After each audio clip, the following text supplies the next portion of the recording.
آپ حدیث پاک سنیں گے اور اس حدیث پاک کے جو خوبصورت پہلو ہیں اس پر آپ غور کریں گے۔ حضرت سیدنا سہل بن سعد انصاری رضی اللہ تعالیٰ عنہ فرماتے ہیں ہم نبی پاک علیہ السلام کی خدمت میں حاضر تھے تو ایک شخص قریب سے گزرا، تو حضور نے اپنے پاس بیٹھے ہوئے ایک شخص سے فرمایا اس کے بارے میں تیرا کیا خیال ہے؟ تو اس نے عرض کی حضور یہ بڑا لوگوں میں معزز آدمی ہے، بڑا اس کا اکرام ہے۔ ہوتے ہیں نا لوگ سیاسی ہیں، سماجی ہیں، بڑی اتھارٹی رکھتے ہیں، بڑے سردار ہیں، بڑے چودھری، حضور اس کا بڑا مقام ہے۔ اس نے دلیل دی کہ یا رسول اللہ اگر یہ کسی جگہ پیغام نکاح بھیجے گا تو اس کو رشتہ دے دیا جائے گا، لوگ پسند کریں گے اس کے ساتھ رشتہ داری کرنا، اور اگر یہ کسی کی سفارش کرے گا تو اس کی سفارش قبول کی جائے گی۔ تھوڑی دیر گزری تو رسول کریم صلی اللہ تعالی علیہ وآلہ وسلم کے قریب سے ایک دوسرا آدمی گزرا تو حضرت سہل بن سعد رضی اللہ تعالیٰ عنہ فرماتے ہیں کہ نبی پاک علیہ السلام نے اسی پاس بیٹھے ہوئے شخص سے فرمایا کہ اس شخص کے بارے میں تیرا کیا خیال ہے؟ ایک تو وہ تھا نا جس کو تو نے چودھری سمجھا، چیئرمین سمجھا، بڑا مالدار سمجھا، اور تو نے کہا کہ کیا بات، پیغام نکاح دے تو اسے رشتہ فوراً ملے گا، اور اگر یہ سفارش کرے تو قبول کی جائے گی۔ تو یہ جو غریب آدمی گزرا اس کے بارے میں اس نے کہا حضور یہ ایک غریب آدمی ہے، کہیں پیغام نکاح دے گا تو رشتہ نہیں ملے گا، اور اگر کسی کی سفارش کرے گا تو قبول نہیں کی جائے گی۔ یہ ایک سیاسی سماجی ہے، قد کاٹ والا ہے، برادری قبیلے میں نام رکھتا ہے، اس کی سفارش بھی سنی جائے گی، رشتہ بھی ملے گا، لوگ اس کی بات بھی سنیں۔ اور یہ جو دوسرا گزرا یہ غریب ہے، اس کو تو کوئی رشتہ دینے کو تیار نہیں، سفارش سننے کو تیار۔ دونوں کے تذکرے ہو گئے، رزلٹ میرے نبی پاک نے سنانا تھا۔ حضور فرمانے لگے سن پھر سہل، اور سن تبصرہ کرنے والے تو بھی، یہ جو تو نے کہا نا کہ سیاسی ہے، سماجی ہے، فرمائے ان لوگوں سے اگر ساری دنیا بھر بھی جائے تو پھر بھی یہ غریب آدمی سارے لوگوں سے زیادہ بہتر ہے۔ تو جن کو تم سیاسی، سماجی، چودھری بڑے جانتے ہو نا، یہ ایک غریب ہے، تنگ دست ہے، بظاہر تم اس کو منہ نہیں لگاتے، لیکن اگر ساری دنیا ان لوگوں سے بھر جائے تو یہ جو غریب آدمی ہے یہ پھر بھی ان سے زیادہ فضیلت والا ہے۔ رسول پاک صلی اللہ تعالی علیہ وسلم فرماتے ہیں میں نے جنت میں اکثریت، یعنی ایک دو چار لوگ نہیں، اکثر لوگ میں نے وہ دیکھے ہیں جو دنیا میں فقراء تھے، جو غریب لوگ تھے۔ تو اندازہ فرمائیں کہ غریبی کیا کوئی اتنی پریشانی والا کام ہے؟ بلکہ ایک حدیث پاک مسلم شریف میں اور بخاری میں اس طرح بھی ہے کہ حضرت ابو ہریرہ رضی اللہ تعالیٰ عنہ فرماتے ہیں کہ نبی کریم صلی اللہ علیہ وسلم نے فرمایا ایک دن جنت اور جہنم کا آپس میں مباحثہ ہو گیا، جنت اور جہنم کی آپس میں بحث ہو گئی۔ جہنم کہنے لگی کہ میرے اندر جو لوگ آئیں گے نا وہ بڑے بڑے سردار، بڑے بڑے متکبر، بڑے بڑے جبار، بڑے بڑے لوگ آئیں گے، یہ میری شاید فضیلت ہے۔ جہنم کہہ رہی ہے جہنم کہ بڑے بڑے جبار، متکبر وہ میرے اندر آئیں گے، شاید یہ وجہ اعزاز ہے۔ تو جنت نے جواب میں کہا کہ میرے اندر تو غریب اور فقیر لوگ ہی آئیں گے، میرے اندر تو وہ لوگ آئیں گے جو دنیا میں بظاہر بڑے بڑے نہیں تھے، فقراء، مساکین، یتامہ، یہ اکثر ہوں گے، پتہ نہیں اس کی کیا وجہ ہے۔ جب دونوں آپس میں گفتگو کر رہے تھے نا تو رسول کریم صلی اللہ تعالی علیہ وسلم فرماتے ہیں اللہ تعالیٰ نے پھر جنت سے فرمایا، اللہ نے جنت سے فرمایا کہ تو میری رحمت ہے اور میں اپنے بندوں میں سے جس پر رحمت کروں گا نا تیری صورت میں اس پر رحمت کر دوں گا، چونکہ جنت میری رحمت ہے تو میں تیری صورت میں اس پہ رحمت کر دوں گا۔ اور رب کریم نے ارشاد فرمایا جہنم سے کہ تو میرا عذاب ہے تو میں اپنے بندوں میں سے جس کو چاہوں گا تیرے ذریعے عذاب دے دوں گا، لیکن بھر میں تم دونوں کو ہی ڈالوں گا، بھر جنت بھی جائے گی، بھر جہنم بھی جائے گی، لیکن جس کو جہنم میں ڈالا جائے گا اس کو اللہ جہنم کے ذریعے عذاب دے گا، اور جس کو جنت میں ڈالا جائے گا اسے اللہ جنت کی صورت میں اپنی رحمت عطا فرمائے گا۔ اور یہ دونوں خود گواہیاں دے رہی ہیں کہ جبار، تکبر کرنے والے، اپنے دل میں غرور رکھنے والے، بڑا بڑا اپنے آپ کو گرداننے والے، جہنم خود کہہ رہی ہے وہ میرے اندر آئیں گے، اور جنت کہتی ہے کہ میرے اندر تو ضعیف لوگ آئیں گے، لاچار لوگ آئیں گے، عاجز لوگ آئیں گے، کمزور لوگ آئیں گے۔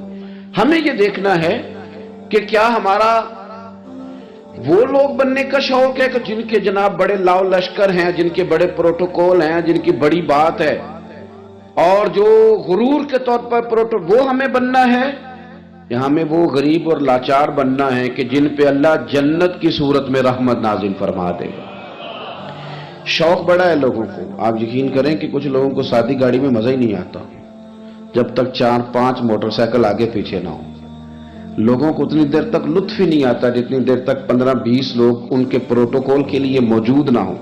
یاد رکھیے گا کہ دنیا کے اندر تو انسان اپنے آپ کو بڑا ثابت کر لے گا. 10-15 لوگ ضرور ایسے ہوں گے جو منہ میں انگلیاں ڈال لیں گے اسے دیکھ کے, منہ میں انگلیاں ڈال لیں گے, او ہو بڑی شان ہے, بڑی بات ہے. لیکن شان اسی کی ہے جسے قیامت میں معاف کر دیا جائے. شان اسی کی ہے جس کے لیے رب رسول کی رضا کا پروانہ جاری کر دیا. ہاں میرے عزیز, عظمت اسی کی ہے جس سے حساب نہ پوچھا جائے اور اسے بغیر حساب کتاب معاف کر دیا جائے. اپنے آپ کو ان لوگوں میں شامل کرنے کی کوشش کریں. اور یہ بھی یاد رکھیں کہ اگر آپ پرہیزگار ہیں اور آپ تقوی والے اور اللہ سے ڈرنے والے, تو نبی پاک صلی اللہ علیہ وسلم نے نا خاص شفقت فرمائی ہے غرباء پر, مساکین پر. خاص شفقت. نبی پاک صلی اللہ علیہ وسلم نا اس شخص کو بھی بڑا پسند کرتے تھے جو غریبوں کی خدمت کرتا, جو مسکینوں کی مدد کرتا, جو بیوہ عورتوں کے ساتھ کسی بھی طرح خیر کر سکتا. ان کی حضور نے تعریف فرمائی. بخاری مسلم میں حدیث ہے, نبی پاک صلی اللہ تعالی علیہ وسلم نے فرمایا کہ جو لوگ غریبوں کی, مسکینوں کی, لاچاروں کی مدد میں رہتے ہیں, یوں سمجھ لو وہ اللہ کے راستے میں جہاد کرنے میں مصروف رہتے. آج بڑی مشکلات ہوتی ہیں. میں نے دیکھا ہے کسی سرکاری ملازم کا انتقال ہو گیا تو اس کی بیوہ بڑی تکلیفوں سے گزرتی ہے. ہمارے ہاں تو کاغذات ہی بڑے بنتے ہیں, کہاں جا کے پینشن لگتی ہے, کیا کیا مشکلات سے گزرنا پڑتا ہے. اس کے بچوں کو دنیا کے بہت سارے معاملات ہوں جن میں بڑی پریشانیاں ہوتی ہیں. یہ تو جگہ کا انتقال کرانا, بینک کے معاملات دیکھنا, بڑی بڑی آزمائشوں میں بچے آ جاتے ہیں اور چھوٹے چھوٹے کاموں میں انہیں الجھا دیا جاتا ہے. کچھ لوگ ایسے ہوتے ہیں کہ جن کی ذرا سی سفارش کرنے سے, ذرا سے آگے بڑھنے سے ان کا کام ہو جاتا ہے. میرے نبی پاک علیہ السلام نے فرمایا جس کو دیکھو یتیموں, مسکینوں, بیوہ عورتوں کی مدد میں ہے, سمجھو وہ اللہ کے راستے میں جہاد میں ہے. اور فرمایا یوں سمجھ لو کہ اس نے وہ قیام کیا ہے کہ شاید دیر ہو جائے اسے رکوع کرنے میں, یعنی لمبے نمازیں پڑھنے والا ہے. اور فرمایا یہ وہ روزہ دار ہے کہ جو روزہ رکھے گا افطار ہی نہیں کرے گا, یعنی لمبے روزے رکھنے والا. گویا مسکینوں, یتیموں, بیواؤں کی مدد میں رہنے والا اس طرح ہے جس طرح ساری ساری رات نفل پڑھنے والا اور ہر روز کے نفلی روزے رکھنے والا. تو آپ یہ سمجھ لیں کہ ان لوگوں کے ساتھ حضور نے خاص, ہمارے ہاں نا امیر کا تو ویسے دل کرتا ہے کہ وہ امیر لوگوں کے ساتھ دوستی رکھے.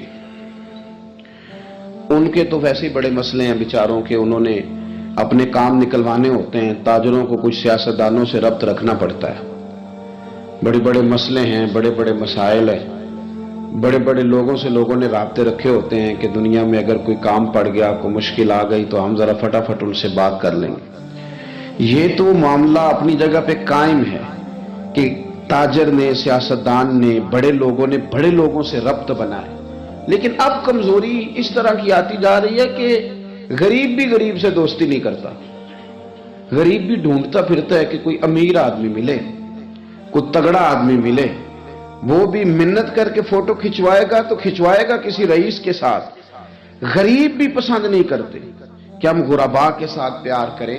ہمارے دائیں بائیں بہت سارے ایسے لوگ ہوتے ہیں جو کمزور ہوتے ہیں, اور میں نے دیکھا ہے کہ زندگی میں تو خیر کرنا دور کی بات ہے, جنازے تک میں لوگ نہیں جاتے. اس میں بھی دیکھتے ہیں کہ کوئی امیر آدمی ہو تو پھر ذرا دوڑ کے, کوئی سیاسی قد کاٹ والا ہو تو سارے آگے بڑھ بڑھ کے چہرے دکھاتے ہیں. اس کے بچوں سے ملتے ہیں کہ صاحب میں آیا ہوا ہوں, میرا ذرا خیال کرو, میں پہنچ گیا ہوں, میرے نمبر لگا دو, میں آ گیا ہوں. وہ خیال کرتے ہیں کہ ہم پہنچ جائیں, ہماری شرکت جو ہے وہ شمار کر لی جائے.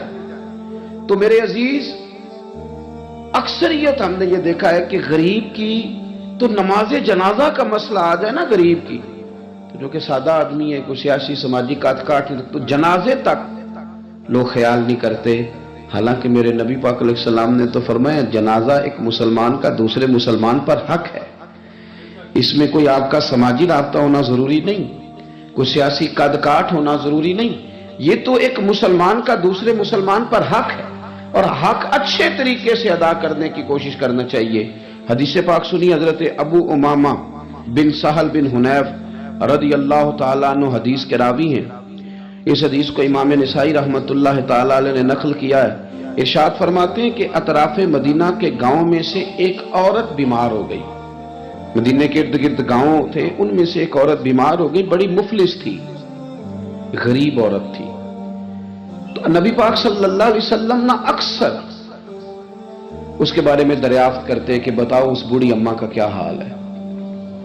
ہمارے ہاں بھی خبریں آتی ہیں اخباروں میں، پوچھا جاتا ہے، لیکن کب؟ جب کسی بڑے آدمی کو کھانسی بھی لگ جائے، فلاں صاحب کو زکام ہو گیا اور ان کو فوری طور پر فلاں جگہ منتقل کر دیا گیا اور سیاسی اور سماجی سرگرمیاں انہوں نے معطل کر دی، تو یہ خبر سب جگہ بریک ہوتی ہے، اس کو فوری طور پر آگے بڑھانے کی کوشش کی جاتی۔ ایک غریب عورت ہے، مجبور ہے، اور مدینے کے نہیں، مدینے کے اطراف میں جو گاؤں ہیں ان گاؤں کے رہنے والی ہے، پر اس کے نصیب دیکھو، اس کا مقدر دیکھو، ہر جگہ مدینے والے محبوب کے تذکرے۔ وہ کتنی نصیبوں والی عورت ہے جس کے بارے میں حضور کئی دفعہ پوچھتے کہ اس بیمار کا حال بتاؤ۔ بظاہر اس کا کوئی سیاسی، سماجی، مالی قد کاٹ نہیں، لیکن یوں لگتا ہے کہ اس کا قد حضور کی تیمارداری کی برکت سے جب نبی پاک نے اس کا پوچھا ہوگا تو یوں لگتا ہے اس کا قد آسمانوں کے برابر چلا ہو گیا، آسمانوں کے برابر چلا گیا ہوگا۔ رسول کریم علیہ السلام بار بار پوچھتے، اور جب اس کے زیادہ بیمار ہونے کی خبر آئی تو حضور نے فرمایا اگر وصال ہو گیا تو مجھے خبر کرنا۔ صحابہ کرام فرماتے ہیں رات کو وصال ہوا، رات کے وقت ہی غسل کفن کر کے اسے مدینہ شریف لایا گیا، لیکن جب معلومات کی گئی تو حضور بظاہر آرام فرمائے، حضور آرام کر رہے ہیں۔ صحابہ نے مناسب نہیں سمجھا کہ نبی پاک علیہ السلام کو تکلیف دی جائے، سرور کائنات صلی اللہ علیہ وسلم کو جگانا مناسب نہ سمجھا، لوگوں نے نماز جنازہ پڑھا، اس کو دفن کر دیا۔ حضور نے صبح پوچھا مجھے خبر کیوں نہیں دی؟ بڑے جنازے ہو کے گزر گئے، بڑے لوگ تھے جو چلے گئے، لیکن یہ کتنی نصیبوں والی ہے کہ حضور نے فرمایا مجھے بتایا کیوں نہیں؟ اب مجھے بتاؤ۔ او یارو ذرا غور کرنا، ساری دنیا گنبد خضرا پر، ساری دنیا حضور کی بارگاہ میں سلامی دینے، اور میرے نبی کریم صلی اللہ علیہ وسلم نے کیا فرمایا؟ فرمایا مجھے بتاتے نہیں اس کی قبر کہاں ہے؟ یعنی حضور قبر کا پتہ پوچھے محبوب؟ حضور تو ویسے کسی جگہ قریب سے گزر جائے نا تو اعلیٰ حضرت فاضل بریلوی فرماتے ہیں وہ جس سمت آ گئے ہیں کوچے بسا دیے ہیں، وہ تو علاقہ ویسے ہی مہک جاتا ہے، بس جاتا ہے۔ حضور قبر کہاں ہے؟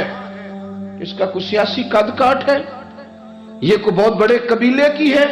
حضور نے فرمایا دیکھو غریبی کو اعزاز اس طرح دینا، غریبی کے ساتھ رویہ یہ میرا اسوہ حسنہ ہے، اس طرح غریبوں کے ساتھ سلوک کرنا، پھر غریب مایوس نہیں ہوں گے، پھر غریب خودکشیاں نہیں کریں گے، پھر غریب اپنے آپ کو معاشرے سے کٹا ہوا محسوس۔ کہاں ہے اس کی قبر؟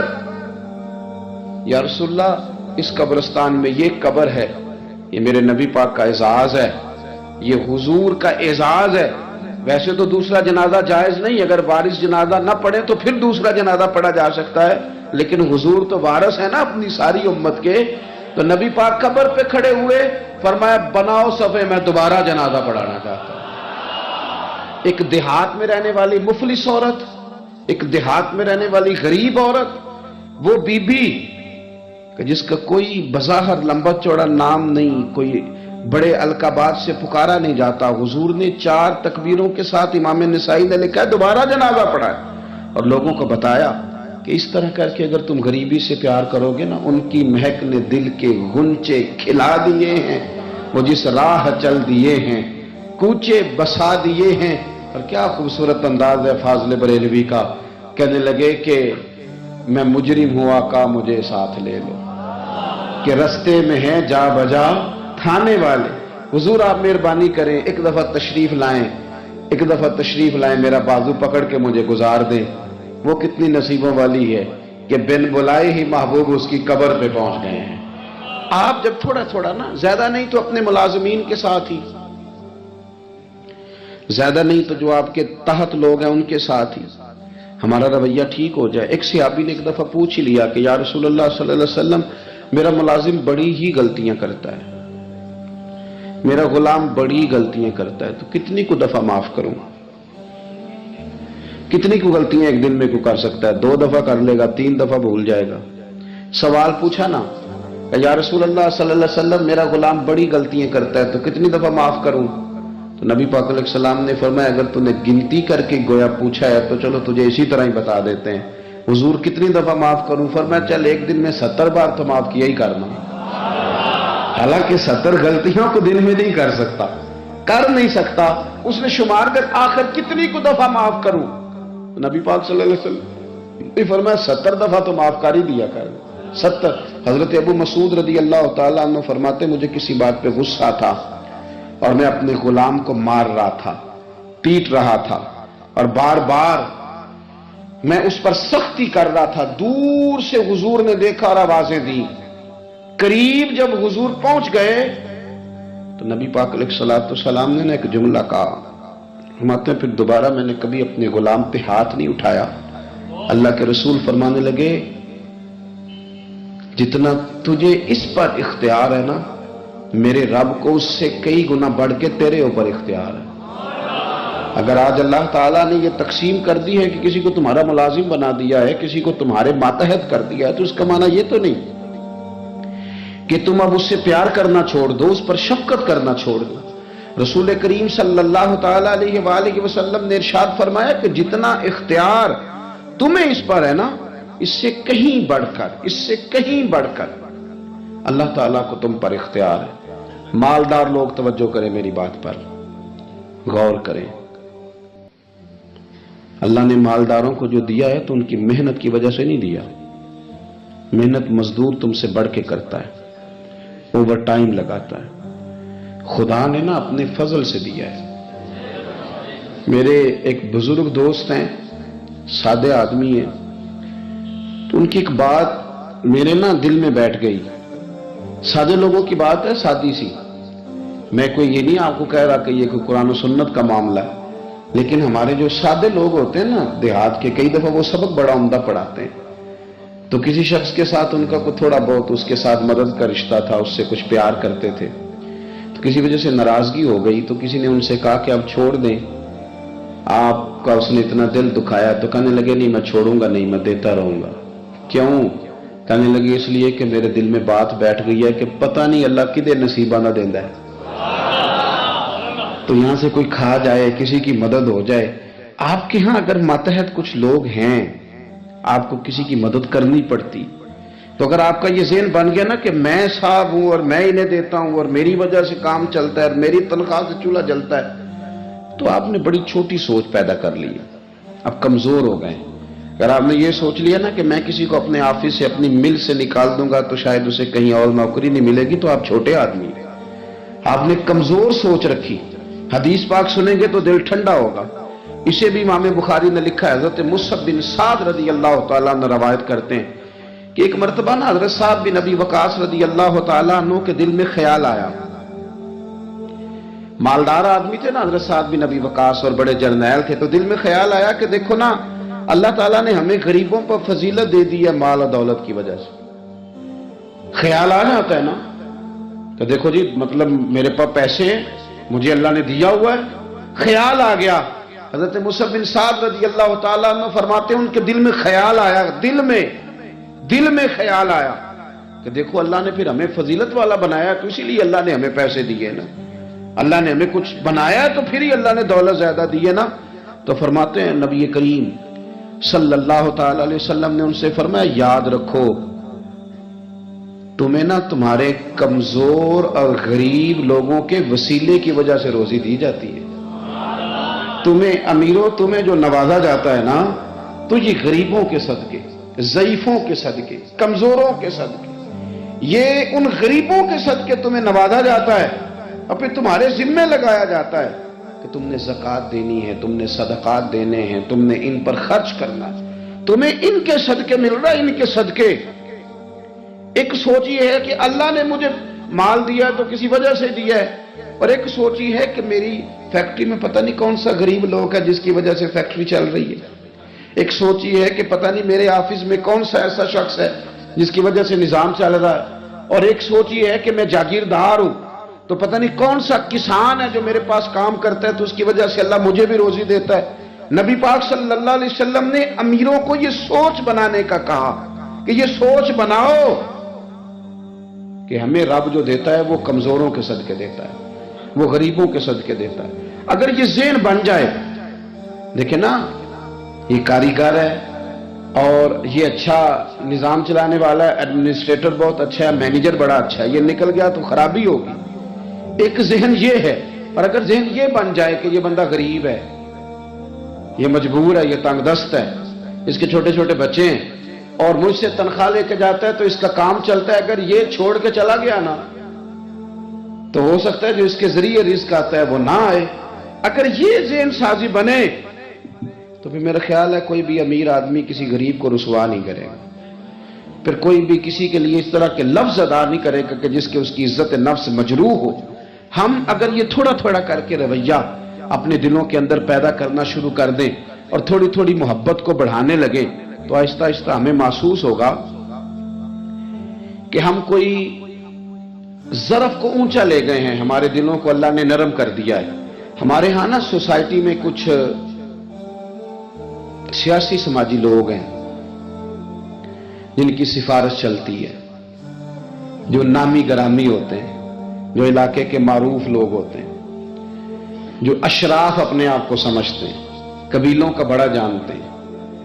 وہ یاد رکھیں کہ اگر تو وہ قبیلے کے بڑے اس طرح بنے ہوئے ہیں کہ وہ لوگوں کے ساتھ پیار کرتے ہیں تو پھر تو ان کا اجر زیادہ ہے، لیکن اگر وہ بڑے بنے ہیں اور اس رنگ میں بڑے بنے ہیں کہ وہ تکبر میں آ گئے ہیں، اس رنگ میں بڑے بنے ہیں کہ انہوں نے غلط سیاستیں کی ہیں، انہوں نے قوم کا مال کھایا ہے، وہ اس طرح سے اقتدار کے ایوانوں تک پہنچے ہیں کہ انہوں نے پھر کچھ نہیں دیکھا کہ مجھے کچھ خریدنا پڑ رہا ہے کہ کچھ بیچنا پڑ رہا ہے۔ غلط طریقے سے وہ لوگ آگے سیاسی بن گئے، سماجی بن گئے، لوگ سلوٹ کرنے لگ گئے، اور کچھ بیچارے غریب ایسے ہیں کہ جن کو کوئی 1 کلو چینی بھی ادھار نہیں دے رہا۔ تو اب بظاہر اس غریب کو مایوس نہیں ہونا چاہیے، اس کو شریعت یہ نہیں کہتی کہ تو کمزور پڑ جائے اور تو کہہ دی شاید میں تو بیکار ہی معاذ اللہ دنیا میں آ گیا، کوئی نام نہیں جانتا، کوئی قد کاٹ نہیں، کسی اونچی کرسی پہ بٹھایا نہیں جاتا، کبھی میرے گلے میں پھولوں کا ہار نہیں ڈالا جاتا، کوئی میرے آنے پر کھڑا نہیں ہوتا، میں بھی کوئی سیاسی سماجی ہوتا، میں بھی کوئی مال و دولت والا ہوتا۔ یہ سٹیٹس کی کمزوری بعض غریب لوگوں کو کمزور کر دیتی ہے، ذہنی طور پر پریشان رہنے لگتے ہیں۔ اور کچھ لوگ ہمارے ہاں یہ زیادتی بھی کرتے ہیں، وہ کہتے ہیں سارا پنڈ مار جائے، ماڑے دے بچے تو چودھری نہیں نہ بننا۔ تو میں کیا کرتا ہوں، یہ مایوسی ہے، یہ آپ نے غلط بات کی۔